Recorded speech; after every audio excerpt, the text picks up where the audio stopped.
Hello friends, welcome to வசந்தம் சமையலறை.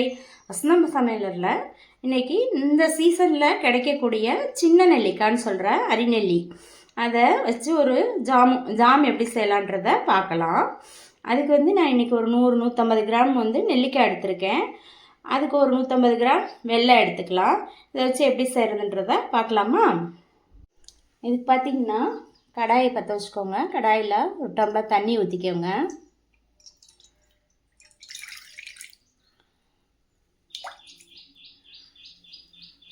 ஒரு tumbler தண்ணி ஊற்றிட்டு நல்லா கொதிக்க விடுங்க.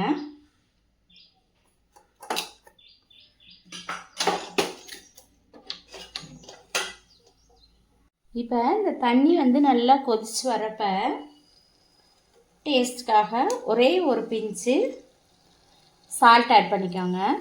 ஒரே ஒரு பிஞ்சு அந்த டேஸ்ட்டுக்காக வேண்டி ஆட் பண்ணிக்கலாம். நெல்லிக்காய் பொறுத்த வரைக்கும் நிறைய பெனிஃபிட்ஸ் இருக்குது. நம்ம கூஸ்பெரின்னு சொல்லி அதெல்லாம் காஸ்ட்லியாக இருக்கிறதெல்லாம் நம்ம வாங்கி யூஸ் பண்ணுறத விட நம்ம நாட்டில் நம்ம சீசனுக்கு விளையிற நெல்லிக்காயை வச்சு இந்த மாதிரி ரெசிபியெல்லாம் நம்ம சாப்பிட்டுக்கலாம்.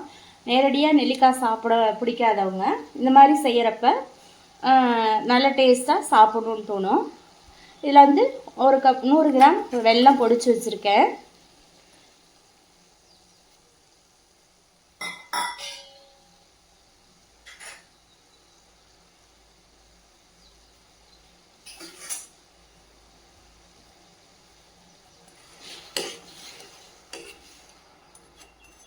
நல்லா வெல்லம் கரைஞ்சி வர வரைக்கும் மிக்ஸ் பண்ணிக்கோங்க.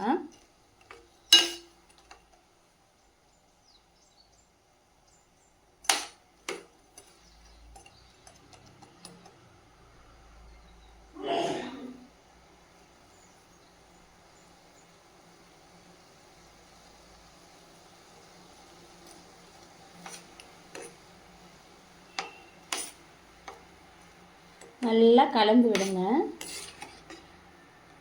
நீங்கள் இந்த வெல்லத்தில் எந்த இதுவுமே இல்லை, ஆல்ரெடி நான் இந்த வெல்லம் யூஸ் பண்ணியிருக்கேன். தூசிகள் எதுவும் இல்லாதனால நான் அப்படியே ஆட் பண்ணிக்கிட்டேன். நீங்கள் வேணுன்னா கூட வடிகட்டி கூட எடுத்துக்கலாம். நல்லா இருந்துச்சுன்னா எந்த இது இல்லாமல் இருந்தால் அப்படியே சேர்த்துக்கோங்க.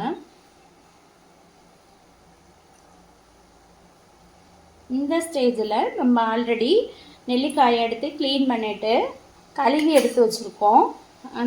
அந்த நெல்லிக்காயை இதோட ஆட் பண்ணிக்கலாம்.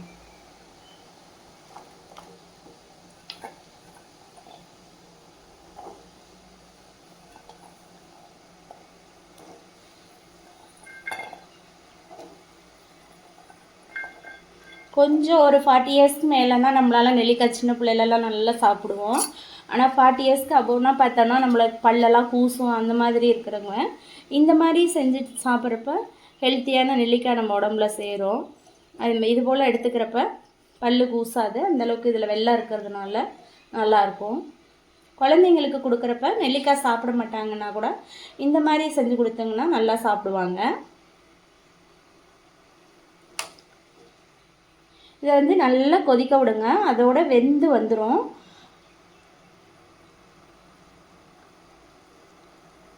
இந்த மாதிரி நல்லா கொதிக்க விடுங்க.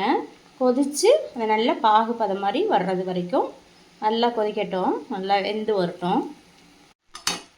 பாருங்க, இப்போ நல்லா தண்ணியெல்லாம் சுண்டி நல்லா இந்த பாகு நல்லா இந்த ஸ்டேஜில் இருக்குது. நம்ம வெல்லம் சேர்த்து செஞ்சதுனால நல்ல கலராகவும் இதாகவும் இருக்குது. நீங்கள் சர்க்கரையில் கூட ஒயிட் சுகரில் கூட செஞ்சுக்கலாம். நான் இன்றைக்கி வெல்லம் சேர்த்து செஞ்சுருக்கேன். நீங்கள் ஒயிட் சுகருக்கு யூஸ் பண்ணி கூட இதை செய்யலாம். இதில் பார்த்திங்கன்னா வைட்டமின் சி நிறையா இருக்குது. ஒரு ஆப்பிளுக்கு ஈக்குவலும்பாங்க. அது மாதிரி நீங்கள் இது அடிக்கடி இந்த மாதிரி கிடைக்கிறப்ப, சின்ன நெல்லிக்காய் கிடைக்கிறப்பெல்லாம் ரெசிபிஸ் செஞ்சு சாப்பிடுங்க. இதில் பாருங்கள், இது உப்பு புளிப்பு, இதில் இனிப்பும் புளிப்பும் கலந்த ஒரு செமையான டேஸ்ட் கிடைக்கும். இதை நம்ம 1 மாதம் வரைக்கும் ஸ்டோர் பண்ணி வச்சு கூட எடுத்துக்கலாம். பார்த்துக்கோங்க. குழந்தைங்களுக்கு அடிக்கடி ஒரு ஸ்பூன் போட்டு கூட நீங்கள் கொடுக்குறப்ப அவங்க டேஸ்ட்டாக இதை லைக் பண்ணி சாப்பிடுவாங்க. இந்த ஸ்டேஜில் நம்ம இதை ஆஃப் பண்ணி எடுத்துக்கலாம்.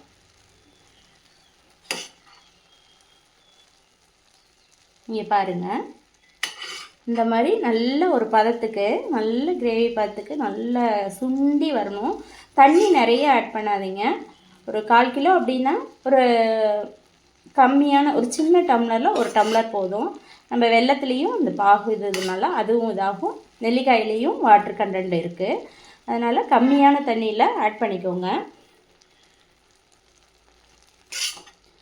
அவ்வளோதான், நம்மளோட நெல்லிக்காய் ஜாம் ரெடி ஆகிடுச்சு. வசந்தம் சமையலறையை சப்ஸ்கிரைப் பண்ணுங்கள், லைக் பண்ணுங்கள், ஷேர் பண்ணுங்கள். தேங்க்யூ.